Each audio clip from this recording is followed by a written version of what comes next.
Welcome everyone to Lunch with Laurie, where I schedule time to meet with leaders in the industry and find out how they're navigating their career and what their perspectives are on leadership, what's going on in the world. And our goal is to really pique your interest and challenge your thinking. And today my guest is Sharon Callahan, and I'm really pleased to speak with her today. I posted her bio. I encourage you to read about her many accomplishments. But I'm going to focus in on just a few things so you get a taste of who this amazing person is. So Sharon is the CEO of CDM. That's one of the world's leading healthcare advertising agency networks. And prior to this, just a couple of her gigs, she was the Chief Client Officer at Omnicom Health Group and the CEO of TBWA WorldHealth. And that was an agency she founded. She has been an active board member for several organizations, including the HBA board, and she is the recipient of numerous awards: Pharma Voice Red Jacket, Industry Person of the Year by Medical Advertising News, and the HBA Woman of the Year in 2019. And I know she is the proud mother of two sons and looking forward to welcoming twins later this year. So welcome, Sharon. Thanks, Laurie. It's great to be here. Thanks for having me. Thanks for joining me. And that's probably going to be big news for everybody that I'm expecting twins this summer. I just want to clarify that this is not a, immaculate conception or a miracle. It's actually my wife who's carrying the twins, but we are really, really excited about it. Oh, so exciting. So exciting. And going back to square one to raise two more beautiful children. So I'm really happy for you. Thank you. One of the things that we cover, and because many people are having lunch while they're watching this, is the critical question, what's for lunch? And since you're originally from Connecticut, what would be a typical dish you'd have on the lunch menu if you were at home? Well, I wouldn't say Connecticut is known for its food. And the last time I lived in Connecticut was probably when I was in college, but I would say my mother's specialty at lunch might have been something like a peanut butter and jelly sandwich or macaroni and cheese. And those are the kind of things that are like comfort food, aren't they? Exactly. I still love a good peanut butter and jelly sandwich. Through the pandemic, it gets boring. So I went back. I have heard that from people. You really went back to your go-tos. Yeah, why not? Why not? Why not? Hey, if it makes you feel better. Mm. So Sharon, I have seen you in a number of executive roles. And the question I have is how you approach those roles and your career. So did you navigate it from a planned path, or, that was really intentional, or was it sort of the other end of the spectrum where you were opportunistic and as things came along you went, oh, I'll try that? So where do you fit on that career planning spectrum? I fit all the way into, I guess I'll try that. I've never had a career plan. I actually think career plans might be kind of dangerous because they sort of limit your imagination about where you could go or what you could be. And sometimes maybe it's so rigid that it doesn't leave you open to what's possible. So I have taken opportunities as they've come along.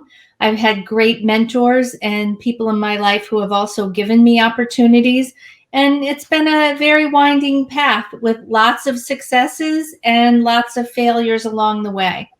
I think we've all learned in the past year and whatever 4 months that, the world is unpredictable. So I don't really know that, the kind of question of where you're going to be in 5 years, anybody could answer that with a lot of confidence right now.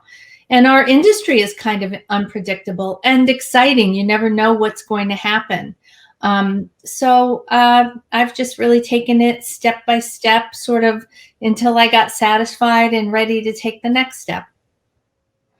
That is a valid technique, and I want to reiterate that wherever you are on that spectrum, if it works for you, right? Our brains work in a different way and our comfort levels. So for some people, not having a plan would be really uncomfortable. So, and I agree with you that opportunistic approach keeps your eyes and ears, all your senses open for what might be in the cards for you. So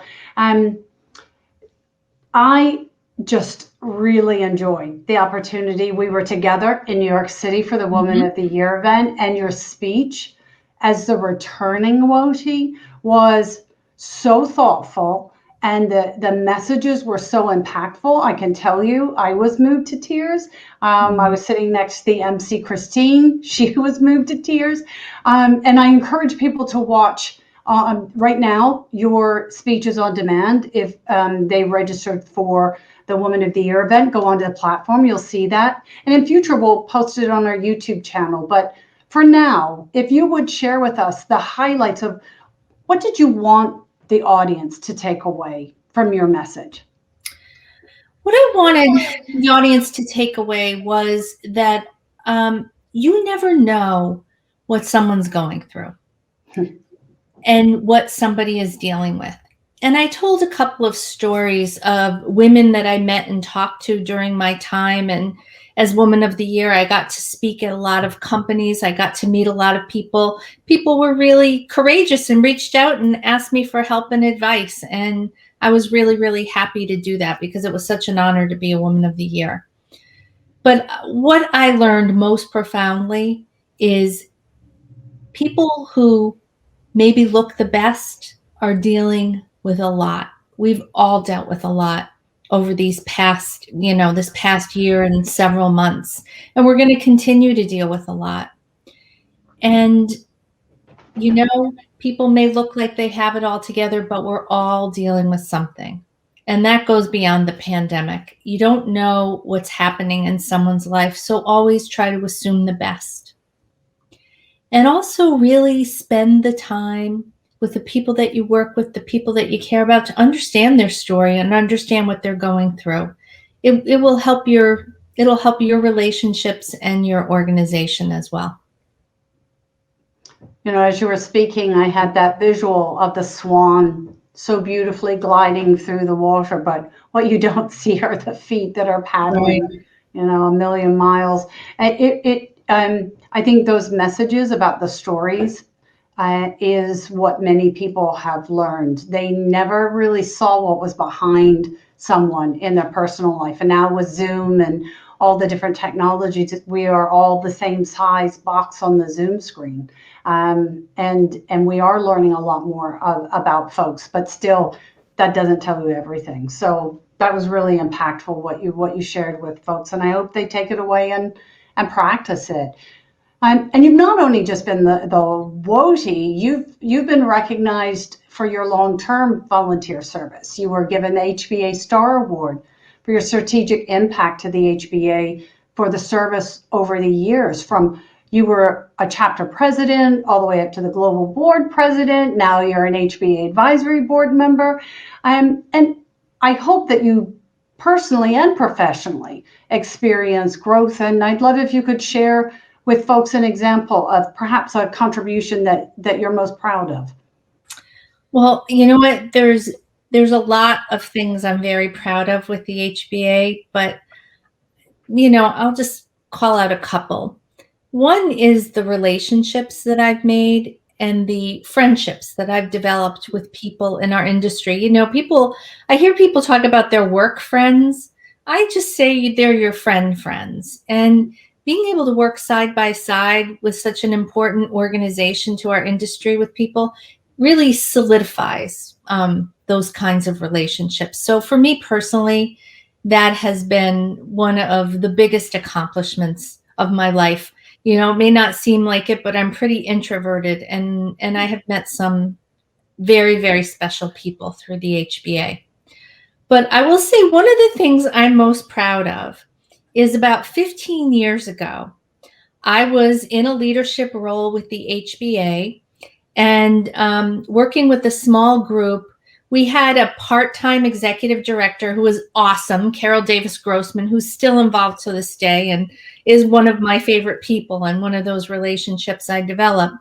But we really decided it's time that we have somebody, we bring in a full-time CEO, somebody who can really spend all of their time out, not just a volunteer, but somebody that can guide the organization to the next level. And I'll be really frank, I thought maybe at that point, the next level would be 1,000 members.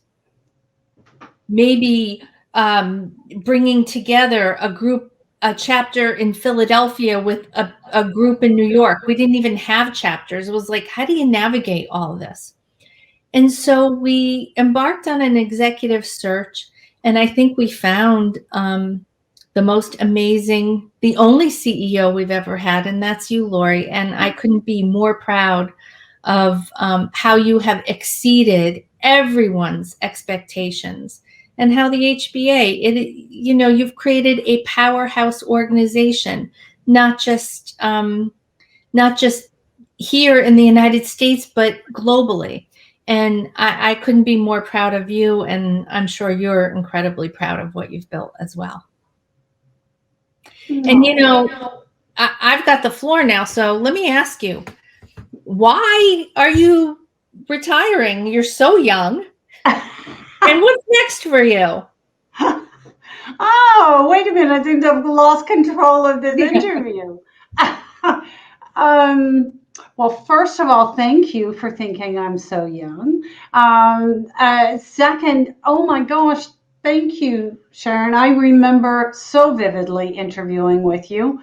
And going back to that story you told about how you choose your career, I did the same thing. And I had worked, in a hospital. I had worked in pharma. I had worked in a nonprofit.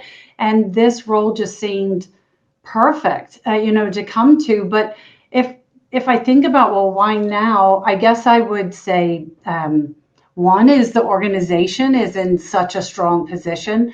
And it's so funny how you were thinking about what could be. We have nearly 170 corporate partners. Our community is well over 50,000 people from 50 countries.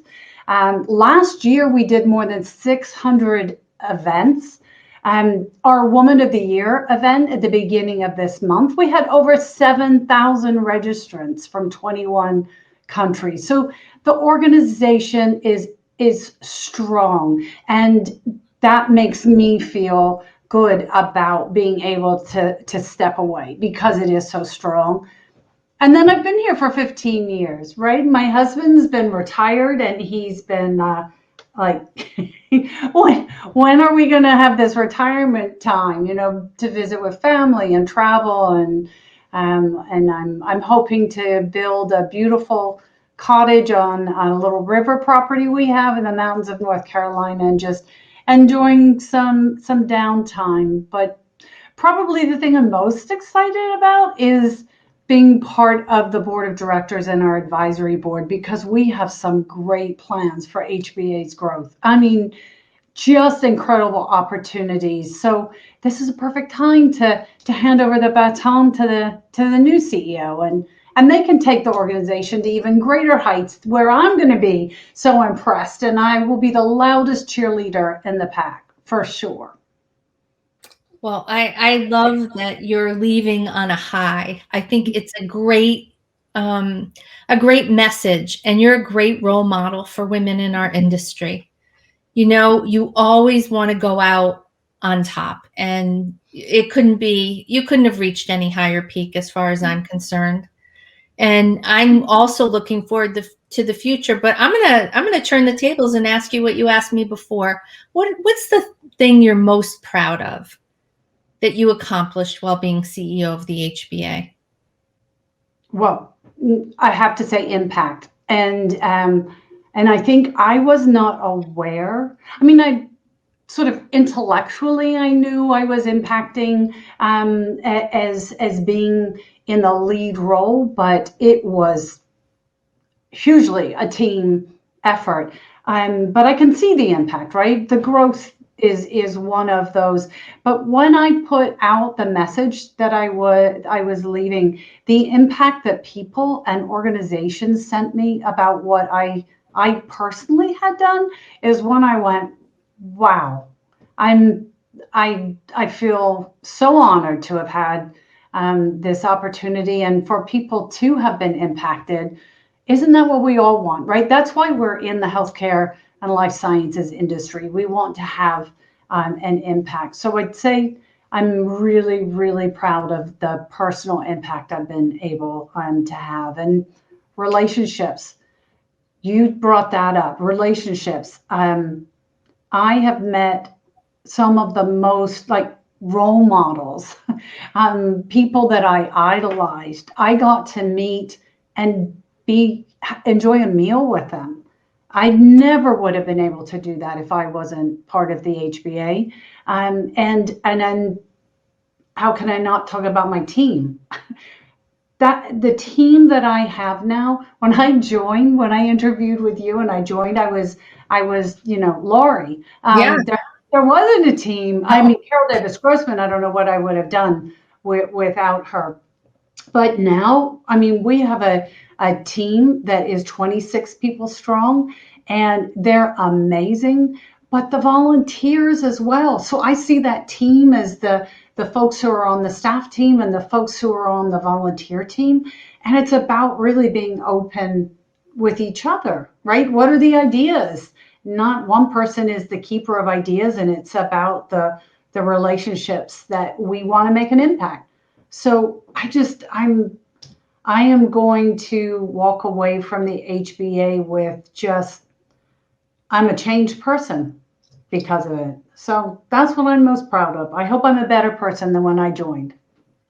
I know that you are. And I just want to, on behalf of, tens of thousands now of HBA members, thank you for being such an inspiration and an amazing leader. And you have a lot to be proud of. And I'm thrilled for you that you're getting to do what makes you happy in your life. Thank you. And, I'm still not sure how these tables got turned, but I did have fun. And Sharon, I want to thank you for spending time, not only on this lunch with me, but the time that you have spent over the years being our WOTI. You went out and visited with people. You really leveraged the platform in a positive way for others. And I really deeply thank you for that.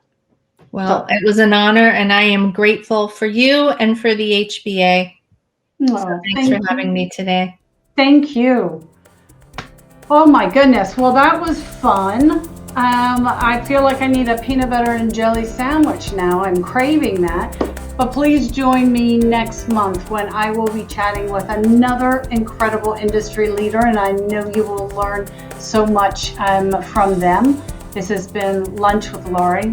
I hope this was nourishment that refueled your leadership tank. Until next time, bon appetit.